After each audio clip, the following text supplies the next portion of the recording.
Online class में आपका स्वागत है। मैं अनुराधा सिंह आपको कक्षा 7 का हिंदी फर्स्ट पढ़ाने जा रही हूँ, जो महान व्यक्तित्व से है। तो पाठ का नाम है भीष्म।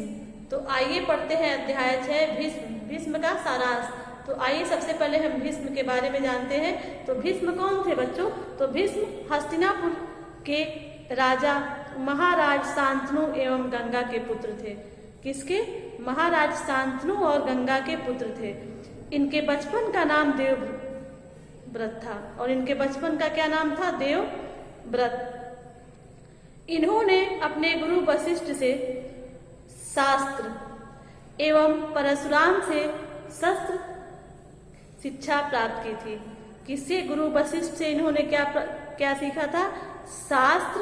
और परशुराम से इन्होंने शस्त्र की शिक्षा प्राप्त की थी।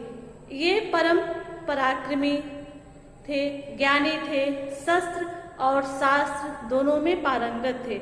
ये शास्त्र और शस्त्र दोनों में ही पारंगत थे। दोनों का इनको ज्ञान था। इनके पिता शांतनु शिकार खेलने गए। इनके पिता जो थे शांतनु, एक बार वो शिकार खेलने गए। वहां पर उन्होंने एक परम सुंदर कन्या को देखा। जब वो शिकार खेलने गए तो उन्होंने वहां पे एक परम सुंदर कन्या को उन्होंने देखा और उस पर मोहित हो गए। और जब कन्या को देखे तो उस पर वे मोहित हो गए और उनके पिता निषाद राज से विवाह का प्रस्ताव किया। जो कन्या के पिता का नाम था निषाद राज, उनसे उन्होंने विवाह का प्रस्ताव किया। किंतु उन्होंने शर्त रख दिया कि यदि वह अपनी कन्या का विवाह इस शर्त पर करेगा कि उसकी कन्या का होने वाला पुत्र ही गद्दी पर बैठेगा। और इस शर्त पे शादी करना चाहते थे कि कन्या का जो होने वाला पुत्र है वही गद्दी पर बैठेगा। ठीक, क्या शर्त रखा? कि कन्या का जो होने वाला पुत्र है वही गद्दी पर बैठेगा। देवव्रत राजा नहीं होंगे और देवव्रत राजा नहीं होंगे। ठीक, शांतनु अपने पुत्र को इस अधिकार से वंचित नहीं करना चाहते थे। और शांतनु अब क्या करते थे? शांतनु अपने पुत्र को इस अधिकार से वंचित नहीं करने देना चाहते थे। वे वापस हस्तिनापुर आ गए, परंतु शांतनु कन्या सत्यवती के वियोग में घुटने लगे। लेकिन वे क्या किए? वे शांतनु कन्या कौन थी? सत्यवती के वियोग में वो दिन पर दिन घुटने लगे। सोचनीय स्थिति में पहुंच जाने पर देवव्रत ने उनके चिंता का कारण जानकर यह प्रतिज्ञा की। और जब वे बहुत सोचने लगे तो उनकी स्थिति खराब हो गई। तो देवव्रत ने उनकी चिंता का कारण जान करके उन्होंने प्रतिज्ञा किया कि मैं शांतनु पुत्र देवव्रत आज यह प्रतिज्ञा करता हूँ कि जीवन भर ब्रह्मचारी रहते हुए हस्तिनापुर राज्य की रक्षा करूंगा। और उन्होंने कहा कि मैं शांतनु पुत्र देवव्रत आज यह प्रतिज्ञा करता है कि जीवन भर ये क्या करेगा? ब्रह्मचारी रहते हुए हस्तिनापुर राज्य की रक्षा करूंगा। ठीक, इस कठिन भीष्म प्रतिज्ञा के कारण उनका नाम भीष्म पड़ा। और इस कठिन प्रतिज्ञा के कारण उनका क्या नाम पड़ा? भीष्म पड़ा। कौरव एवं पांडवों के पितामह होने से ये भीष्म पितामह कहलाए। और कौरव और पांडवों के पितामह होने के कारण ये भीष्म पितामह कहलाए। शांतनु का विवाह सत्यवती से हो गया और शांतनु का विवाह सत्यवती से हो गया। उनके दो पुत्र चित्रांगद और विचित्र वीर हुए। पहले का नाम था चित्रांगद और दूसरे का नाम था विचित्र वीर हुए। पिता की मृत्यु के बाद चित्रांगद राजा बना। और जब उनके पिता की मृत्यु हुई तो वहां का राजा कौन बना? चित्रांगद वहां का राजा बना। किंतु शीघ्र ही वो युद्ध में मारा गया और जल्दी ही वो युद्ध में मारा गया। उसके छोटे भाई विचित्र वीर ने राजगद्दी संभाली और उसके जो दूसरे भाई थे उनका नाम था विचित्र वीर, वे राजगद्दी संभाले। उनके 3 पुत्र हुए। उनके कितने पुत्र हुए? 3 पुत्र, धृतराष्ट्र, पांडु और विदुर। उनके 3 पुत्रों का नाम था, पहले पुत्र का नाम धृतराष्ट्र, दूसरे का नाम था पांडु और तीसरे का नाम था विदुर। विचित्र वीर के मरने पर भीष्म से राजा बनने का अनुरोध किया गया। जब विचित्रवीर्य मर गया तो भीष्म से राजा बनने का अनुरोध किया गया, परंतु उन्होंने स्वीकार नहीं किया, राजा बनना स्वीकार नहीं किया। वे दृढ़ प्रतिज्ञा थे, वे दृढ़ प्रतिज्ञ थे कि कौरव पांडव से युद्ध के पक्ष में कौरवों की ओर से थे।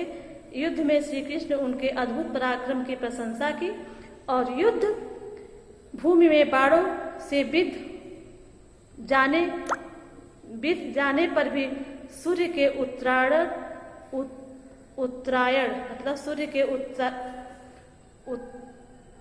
उत्तरायण होने तक उन्होंने अपना प्राण न त्यागने की प्रतिज्ञा की और बाणों से उनका शरीर पूरा बीत गया था। उसके बाद भी उन्होंने सूर्य के उत्तरायण होने तक अपने प्राण का त्याग न करने की उन्होंने पूरी प्रतिज्ञा पूरी की। भीष्म परम क्या थे? भीष्म परम तपस्वी थे, धर्मज्ञ थे, राजनीतिक एवं पवित्र थे। उनके जैसा दृढ़ प्रतिज्ञा वाला व्यक्ति इस देश या समाज को नई दिशा देने में समर्थ हो सकता है। अगर उनके जैसा कोई भी अगर दृढ़ प्रतिज्ञ, धर्मज्ञ, राजनीतिज्ञ हो तो वे इस समाज को नया दिशा देने में समर्थ हो सकता है।